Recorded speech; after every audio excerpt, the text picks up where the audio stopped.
Have you ever stopped to wonder if your thoughts are more than just, random noise in your head? Well, today's explainer dives into a really fascinating idea called quantum psychology. It connects a mind-bending principle from modern physics directly to the power of your own mind. Okay, let's kick things off with this powerful idea because it really sets the stage for everything we're about to explore. And look, this isn't just some fluffy motivational quote. It's the core principle we're going to unpack. The idea that your attention isn't passive. It's an active force that literally shapes your experience. So that leads us to the big question, right? Could the simple act of focusing your mind actually change your biological reality? According to quantum psychology, the answer is a resounding yes, and we're about to find out how. To really get this, we've got to take a quick detour into the strange world of quantum mechanics. It sounds complex, I know, but a fundamental principle from physics gives us an incredible metaphor for how our own minds work. So in the quantum world, reality is, well, it's kind of blurry. A tiny particle isn't in just one place. Instead, it exists as a wave of pure potential, a whole spectrum of all the places it could be all at the same time. It's only when an observer comes along and measures it that this wave of possibilities collapses into one single, definite reality. Now, here's where it gets interesting. Let's apply that exact same idea to ourselves. Think about your own mind for a second. At any given moment, you hold a whole field of potential states. You could be calm, or you could be anxious. You could feel clear and focused, or totally confused.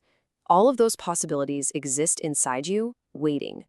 Okay, so if our mind is this field of possibilities, just like a quantum particle, then what's the force that turns one of those possibilities into our actual lived experience? What collapses the wave?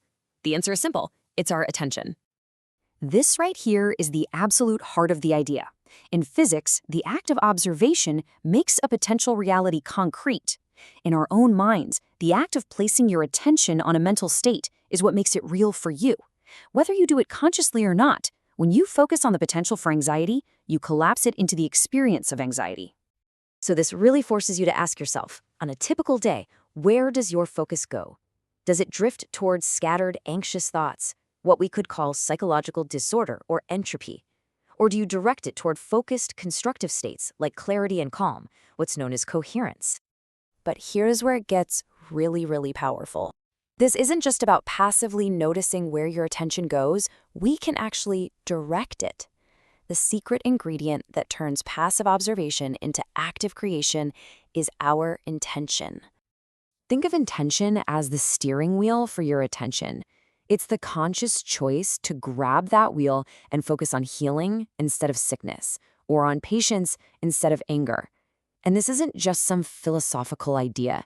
It's a biological reality with very real, measurable effects on your body. And you know what? We see proof of this everywhere. The placebo effect is the perfect example.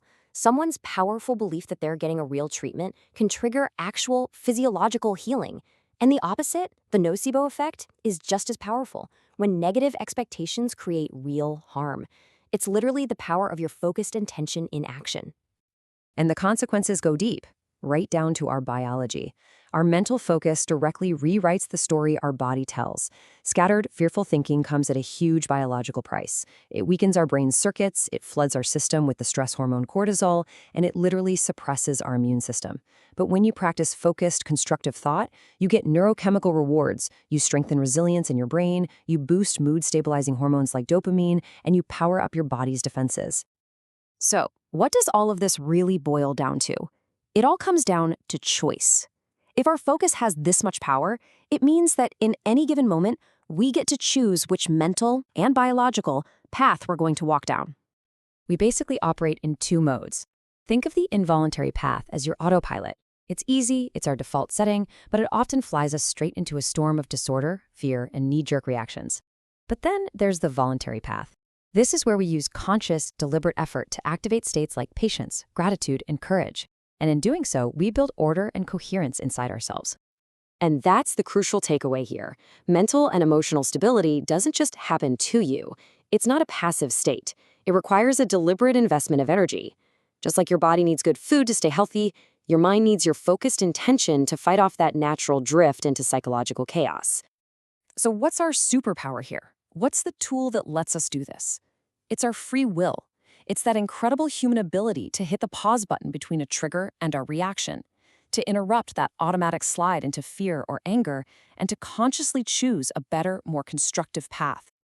Okay, this is all fascinating stuff, but how does it actually work in the real world? Let's bring this down to earth and look at how we can apply this powerful idea to make our day-to-day lives better. Honestly, you can apply this framework to pretty much any area of your life. When it comes to healing, you can intentionally focus on your body's amazing ability to recover. For performance, you can synchronize your focus to hit that perfect flow state. In your relationships, you can consciously choose to collapse the potential for judgment and instead create a reality of empathy. And when you face setbacks, you can frame them as lessons, building resilience every single time. Now, I know this can all feel a little abstract, a little out there, so let's make it super practical. We can actually train this muscle of intentional focus with a simple practice you can weave into your daily routine. Okay, here's the game plan. Step 1. Start your day by setting a clear, positive intention. Step 2. A few times a day, just pause and take 5 mindful breaths to reset.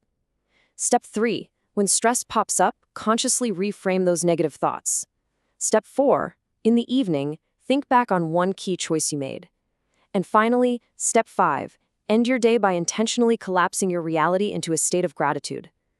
Think of it as a daily workout for your focus. So, at the end of the day, it all comes back to this one incredibly powerful question for you to take with you. Your inner world is a field of infinite possibilities.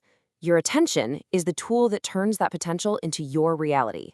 So as you go about the rest of your day, what reality will you choose to bring into being?